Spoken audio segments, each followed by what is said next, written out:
कि जो लड़कियां शुरू में ये बोल देती हैं कि हम अपनी मर्जी से शादी कर रही हैं और बाद में उनकी जो है जो बॉडी है वो तो या तो फ्रिज में मिलती है या सूटकेस में मिलती है, कोई नई बात नहीं है। दूसरी बात, अभी जोधपुर में आपके यहाँ पर एक केस आया था, आपको पता होगा कितने टुकड़ों में वो महिला मिली थी। देखिए, मैंने अपनी जिंदगी में 10,000 से ऊपर लव जिहाद के केस सोल्व किए। मैं आपको फिगर भी बता रहा हूँ आपके चैनल पर पहली बार आज लाइव में। जो वास्तविक में धार्मिक संगठन है वो किस लिए हैं? वो क्या खाली जय श्री राम बोलने के लिए हैं या खाली रैलियां निकालने के लिए हैं? बीकानेर एक तरीके से लव जिहाद का अड्डा बन चुका है कि बीकानेर के ही व्यक्ति पर मेरी 1 करोड़ की सुपारी पहुंची हुई है। वो रोते हुए ये बोल रही थी कि उपदेश बेटा, मेरी लड़की चली गई और मैं मर जाऊंगी। इस तरीके से लड़का लेकर चला गया ये। वो एक अपराधी प्रवृत्ति का लड़का है, मैं खुलकर बोल रहा हूँ। उस पर जो मुकदमे दर्ज हैं अवैध हथियार सप्लाई करने के, कार्टेज मिलने के, वो बीकानेर में चाकूबाजी करता है। जो रो रहे हैं, जो भाग रहे हैं, जो कोर्ट कचहरी के चक्कर काट रहे हैं, उनसे मेरी सहानुभूति है और मैं कल या परसों में बीकानेर पहुंच रहा हूँ। राम राम, नमस्कार। मैं महादेव और आप सबका स्वागत है झलको बीकानेर पर। आज आपने सागे उपदेश राणा साहब, फिलहाल इस टाइम आपने सागे लाइव पर जुड़िया और आज आना आपने लाइव पर जोड़ने मैंने एक कारण हो। फिलहाल बीकानेर रे माइने सोशल मीडिया पर एक पोस्ट है जो जोरदार तरीके से वायरल हो रही है। मेरा नाम गुनगुन राखेचा है, मेरे मम्मी का नाम शारदा राखेचा है, मेरे पापा का नाम शिव राखेचा है। अभी हम लोग at present Ganga residency H35 block में रहते हैं और मैंने ये जो भी कदम उठाया है मैं अपने पूरे होशो आवाज में बोलती हूँ कि मैं प्रॉपर तरीके से बालिग हूँ। मेरी एज अभी 22 है और इसके अलावा इसमें जुबेर का कोई जोर जबर नहीं है और जुबेर ने इसमें मेरे पे कोई भी जोर जबरदस्ती नहीं की है। मैंने अपनी मर्जी से शादी की है। मैंने ही इसको बोला था कि अपनी शादी करते हैं। हम लोग 2.5 सालों से जानते हैं और अकॉर्डिंग टू इंडियन कॉन्स्टिट्यूशन के हिसाब से मेरे को जीने का पूरा अधिकार है कि मैं किससे शादी करूं किससे नहीं करूं। लेकिन कुछ संगठन और दल वाले लोगों ने इसको पॉलिटिक्स के जरिए ना एज ए धार्मिक के रूप में बना दिया है, जिस वजह से बहुत लड़ाई झगड़े दंगे वगैरह हो सकते हैं। तो मैं इंडियन पुलिस स्टेशन से या पुलिस से यही रिक्वेस्ट करती हूँ, यहाँ तक कि कलेक्टर ऑफिस से SP ऑफिस से रिक्वेस्ट करती हूँ कि इसको यहाँ एक्शन लिया जाए इस पे और हम लोगों को इंसाफ दिलाया जाए, क्योंकि हम लोगों ने अपनी मर्जी से शादी की है। आप जल्दी से जल्दी इस पे रिएक्शन ले, एक्शन ले। Thank you. एक गुनगुन राखेचा नाम री लड़की और एक जुबेर नाम रो लड़को और सगलो मसलो बाके प्रेम विवाद से स्टार्ट हो। वीडियो भी हो बाके पिताजी को आप इंटरव्यू लेके आया था और भी इंटरव्यू के मायने बाका पिताजी कई तरह का आरोप हाजी का लड़के पर भी लगाया है। और बिसु अलावा अगर आप बात करा तो परसों ही एक पोस्ट और वायरल हुई जिके के मायने उपदेश जी राणा जी का समस्त जिका हिंदू धर्म ने मानने है बासु एक दरख्वास्त करी कि आप सब जना कलेक्टर ऑफिस जिको पीड़ित परिवार है बाके सागे पहुंचो। तो आज आपने सागे उपदेश जी राणा भी है आरएस को जानकारी लेवांगा कि ई पूरे विवाद पर आका के कुछ विचार है। सबसे पहला तो आप रो झलको बीकानेर पर बहुत बहुत स्वागत है सर। तो आप झलको बीकानेर के सभी साथियों को जय श्री राम, जय हिंद और आपका भी बहुत बहुत धन्यवाद। जी बताएं। पहला सवाल सर, आपने एक पोस्ट देखी परसों ही सुबह और भी पोस्ट में भी को जिक्र कर लो जी बीकानेर की एक लड़की ही और एक लड़के से शादी कर ली और सगड़ो विवाद बठे से स्टार्ट और भी के बाद में लड़की ही जी की एक वीडियो वायरल करे और भी वीडियो के मायने पे कुछ आरोप लगा रहा कि कई जी का धार्मिक संगठन है बाकी शादी ने जी का एक गलत दिशा रे मायने लेर जा रही है जिके वजह से क्या दंगो फसाद कई तरह जी का माहौल है बन सके। देखिए, मैं ये कहना चाहूंगा, जो वास्तविक में धार्मिक संगठन है वो किस लिए हैं? वो क्या खाली जय श्री राम बोलने के लिए हैं या खाली रैलियां निकालने के लिए हैं? जो वास्तविक धार्मिक संगठन है उनका ये कार्य है कि धर्म की रक्षा हो और धर्म की रक्षा में जो बाधा आए, चाहे वो लव जिहाद हो, धर्मांतरण हो, चाहे अन्य ऐसी कुरीतियां हो, इनका जबरदस्त विरोध किया जाए। जैसे ही ये मामला मेरे संज्ञान में आया, मैं आपको ये स्पष्ट कर दूं, सबसे पहले ये मामला मैंने उठाया। मुझे ये जानकारी मिली, मुझे लड़की की माताजी का कॉल आया और वो रिकॉर्डिंग मेरे पास है, मैंने पब्लिश भी की अपने इंस्टाग्राम अकाउंट पर। वो रोते हुए ये बोल रही थी कि उपदेश बेटा, मेरी लड़की चली गई और मैं मर जाऊंगी। इस तरीके से लड़का लेकर चला गया ये। और जब मैं इस मामले की तह तक गया तो मैंने पाया कि एक अपराधी किस्म का लड़का है वो। मैं ये आपको यहाँ भी बता दूं, आपने इंटरव्यू भी लिया है लड़की के फादर का, उन्होंने भी स्पष्ट किया है, मैं भी अपने इंटरव्यू में स्पष्ट कर रहा हूँ। वो एक अपराधी प्रवृत्ति का लड़का है, मैं खुलकर बोल रहा हूँ। उस पर जो मुकदमे दर्ज हैं अवैध हथियार सप्लाई करने के, कार्टेज मिलने के, वो बीकानेर में चाकूबाजी करता है, उसका केस है। ना जाने उस पर कितने केस है। और एक नई अपडेट और दे दूं कल इसी मामले में, इसी लव जिहाद मामले में उसके ऊपर जालसाजी का एक मुकदमा और दर्ज हो गया। तो बताइए कौन ऐसा पिता होगा, कौन ऐसे माता पिता होंगे जो ऐसे अपराधी प्रवृत्ति के साथ अपनी लड़की को जाने देंगे। हिंदू मुस्लिम की बात छोड़ दीजिए, कल जो लड़की के पापा ने मुकदमा दर्ज करवाया है वो नगर निगम के 2 अधिकारी हैं उसमें, और जिसमें 3 लोग ये हैं, जुबैर की माताजी, जुबैर के पिताजी, 3 लोगों पर मैं आपको एफआईआर को भी भेज दूंगा। इन तीनों पर मुकदमा दर्ज हुआ है। 3 ये लोग हैं, 2 नगर निगम के जिन्होंने अनियमितता बरती है, जिन्होंने जल्दबाजी की है शादी का सर्टिफिकेट जारी करने में।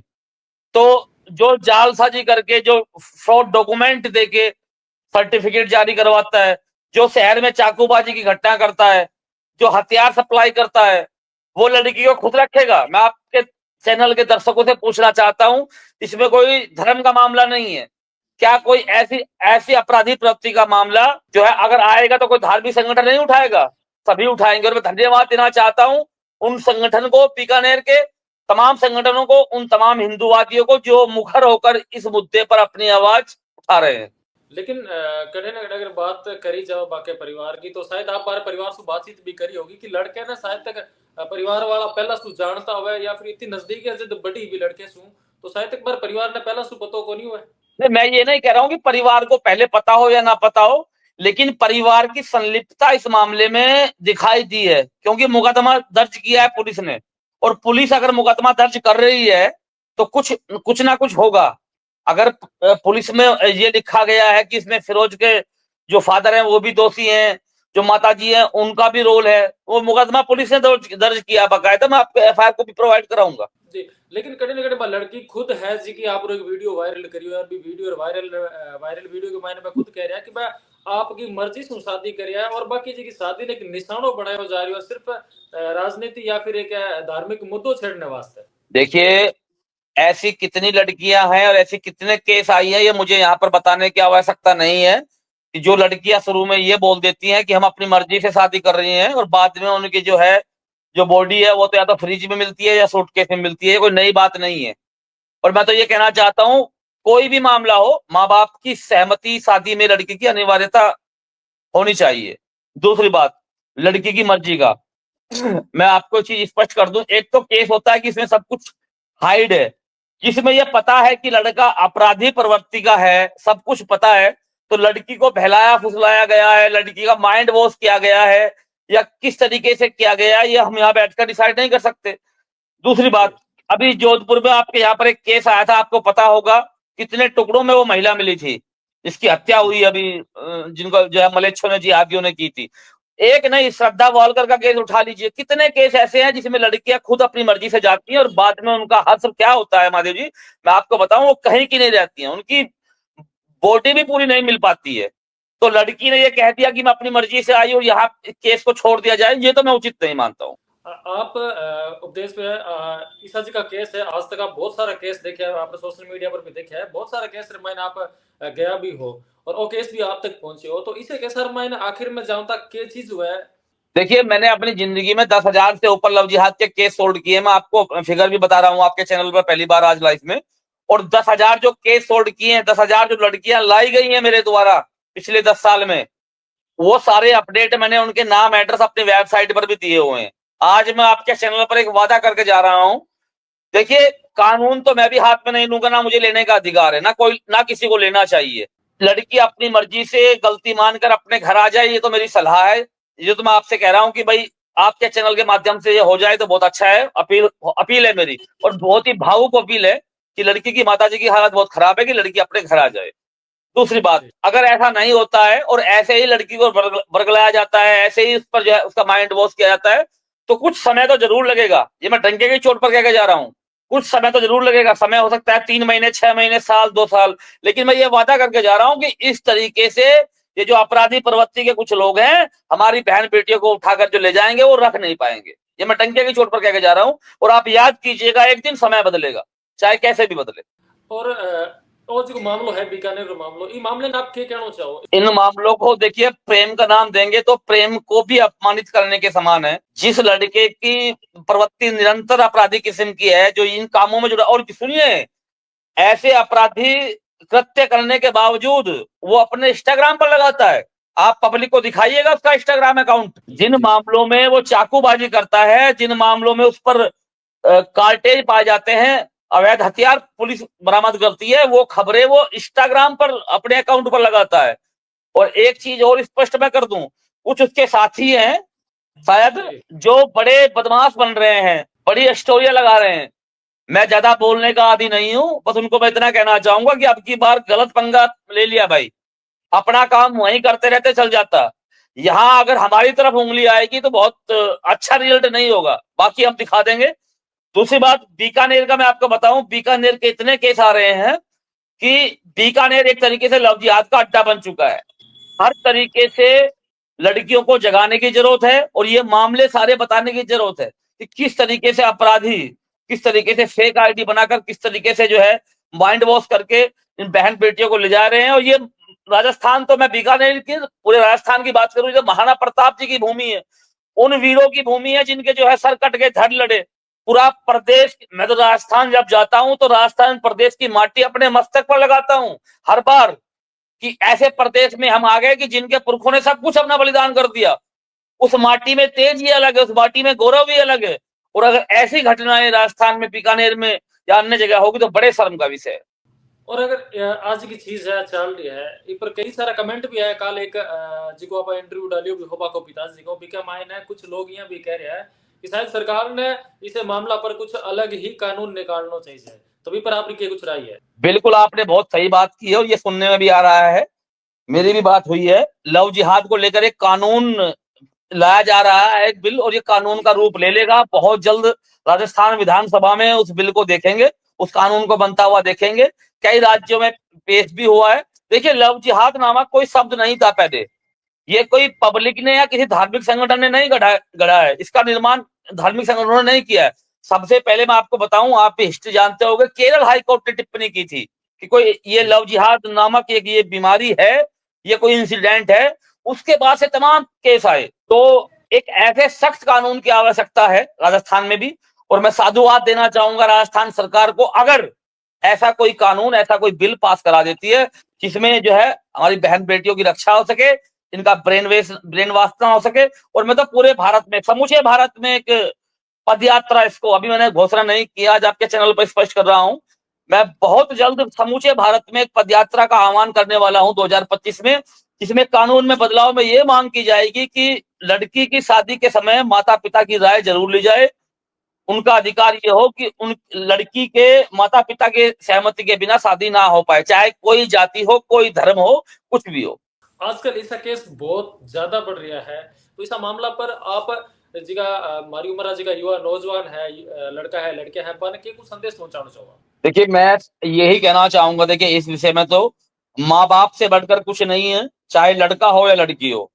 जिन्होंने आपको पाल पोस कर बड़ा किया है 20, 22, 25 वर्ष, उनसे बड़ा कोई नहीं है। आपका हित किस में है, आपका अहित किस में है, वो अच्छी तरीके से जानते हैं, बहुत बखूबी जानते हैं। तो सभी युवाओं को, चाहे लड़का हो या लड़की हो, अपने माँ बाप के अंडर रहना चाहिए और जो वो डिसीजन लें उसमें अपनी उसमें अपना समर्थन देना चाहिए, क्योंकि माँ बाप कभी बच्चों का बुरा नहीं करेंगे। भाई साहब, एक और सवाल है हमारे कहना, मैं आपसे पूछना चाहूंगा। बहुत बार आपने सोशल मीडिया पर एक चीज नोटिस करी है कि उपदेश राणा ने धमकियां बहुत मिले, तो कहीं बीकानेर वाला केस रामायण में भी कोई धमकी मिली है आपने? मैं आपको दिखाई देता हूँ लाइव आज। बीकानेर में गिरफ्तार आरोपी हिंदू नेता उपदेश राणा को मारने के लिए 1 करोड़ की सुपारी ली थी, ऐसा कुछ लिखा हुआ है। ये आपके बीकानेर का ही है और इसने अपने मारने के लिए 1 करोड़ की सुपारी ले ली थी। और सिर्फ ये एक मामला नहीं है, ऐसे हजारों मामले हैं। अभी 5 मौलाना पकड़े गए थे जिनके पास पाकिस्तान से सुपारी आई और उन्होंने बीकानेर ट्रांसफर की ये सुपारी। तो धमकियों से वास्ता तो उस दिन से है जिस दिन से मैं अपना घर छोड़ दिया था, और लगातार हथियार भी पकड़े गए हैं बीकानेर से। ये आरोपी भी उठाया गया था, अभी जेल में है। 1 करोड़ मारने के लिए इसने ले लिए थे। तो धमकिया का तो काम निरंतर चलता है, क्योंकि जो सनातन धर्म पर, सनातन पथ पर चलता है, तो उसके लिए धमकी आना स्वाभाविक है। मेरे 2 साथियों की हत्या हो चुकी है, आपके चैनल के माध्यम से मैं बता दूं। मेरी मारने की सुपारी, मुझ पर अटैक भी हो चुके हैं, और धमकियों की तो कोई गिनती नहीं है, कितनी धमकियां आती हैं, कितना गाड़ी का पीछा होता है, लेकिन आज तक पीछे नहीं हटे। और बीकानेर का आपने नाम लिया, इसलिए मैंने आपको विशेष ये दिखाया कि बीकानेर के ही व्यक्ति पर मेरी 1 करोड़ की सुपारी पहुंची हुई है। और एक बात और भी मैं जानना चाहूँ बीकानेर जी को अब वो जो मसलो चाल रहा है एक मायने आज की लड़की है अब बालिक भी है 22 साल की है और लड़को भी बालिक है और इस मामले में आपने कहना कोई धमकी आई है या फिर इस मामले में आगे आपने और के कुछ हो तो नजर आ रही? देखिए, इस मामले में मुझे कोई डायरेक्ट धमकी प्राप्त नहीं हुई है, लेकिन वाया कुछ पोस्टें डाली जा रही हैं बिना नाम लिए। वो मैंने आपको अभी स्पष्ट किया कि कुछ लोग बदमाश बनने का शायद प्रयास कर रहे हैं। मैं उनको यही कहना चाहता हूं कि आग से नहीं खेला करते, तुमने कहीं और कुछ किया होगा, चाकूबाजी की होगी, धमकियां दी होंगी, लूटपाट की होगी, यहां मत देखिएगा। और देखोगे तो फिर हसर बुरा होगा। मैं ज्यादा बोलने का आदी नहीं हूं, आपके माध्यम से मैं बता दूं। हाँ, कुछ पोस्टेड जो है डाली जा रही है इनडायरेक्टली, और मैं आपको ये भी स्पष्ट कर रहा हूं आपके चैनल के माध्यम से, मैं कल या परसों में लड़की के परिवार के पास भी आने वाला हूं, क्योंकि मेरी सहानुभूति उन माँ बाप से है जिनकी बेटी चली गई। उन बेटी से मेरा कोई मतलब नहीं है, लेकिन उन माँ बाप जो रो रहे हैं, जो भाग रहे हैं, जो कोर्ट कचहरी के चक्कर काट रहे हैं, उनसे मेरी सहानुभूति है। और मैं कल या परसों में बीकानेर पहुंच रहा हूँ जी। लेकिन ये मामले के मायने एक चीज और पेचीदा भी है भाई साहब की मतलब लड़की ऐसी की बालिक है और बालिक हुआ बाद में अपने कानून के हिसाब से अगर बात करा तो बालिक हुआ बाद में लड़की की खुद की मर्जी हुआ है तो क्या लाग रहे हो कि लड़की वापस मानेगी या फिर आप मनाओगा कि कुछ नजर आवे? यही दुर्भाग्य है कि लड़की बालिग है। उससे भी बड़ा दुर्भाग्य ये है कि गलत हाथों में है। उससे भी बड़ा दुर्भाग्य ये है कि वो लड़का अपराधी प्रवृत्ति का है। हमारी तमाम तरीके से कोशिश जारी है। एडवोकेट भी लगे हुए हैं जो बहुत अच्छा काम कर रहे हैं इस केस में, और तमाम जो है हिंदू संगठन वो भी लगे हुए हैं, कई हिंदूवादी साथी लगे हुए हैं। हमारी पुरजोर कोशिश ये है कि इसमें लड़की अपने घर आ जाए, लड़की को समझाया जाए, चाहे वो कानून का सहारा हो, चाहे वो जो है सामाजिक सहारा हो। यही चाहते हैं, और कोई भी अगर होगा मेरी जगह तो यही चाहेगा कि भाई जिनकी लड़की गई है, जिनकी इज्जत गई है, वो अपने घर वापस आ जाए, जैसे तैसे भी हो, लेकिन अपने घर वापस आ जाए। और ऐसा नहीं होता है तो मैंने आपको बता दिया कि समय जरूर लग सकता है, लेकिन स्थिति और हालात चेंज होंगे इससे। बहुत बहुत धन्यवाद भाई साहब आप। जी, धन्यवाद, नमस्कार सभी साथियों। तो यहाँ उपदेश जी राणा जी का आरा जी का विचार हाँ विचार आप जाने और बीकानेर पोस्ट लड़की पर आज के पोस्ट भी करी है और भी के बाद मैंने कुछ लोग हाथ जी का लड़की पक्ष जी का पिताजी और हाँ बाकी सागे सदर थाना और कलेक्टर ऑफिस भी गया। बीके बाद में लड़को और लड़के की माँ पर मुकदमों भी दर्ज करवा दियो है। बाकी जांच चल रही है कि एक ही दिन मायने मैरिज सर्टिफिकेट क्या मिल गया। ये पूरे मामले पर आप लोगों ने कहीं कुछ विचार है विचार आप कमेंटर माध्यम जरूर बताओ ना। सागी वीडियो ने दब्र शेयर कर दिया। धन्यवाद।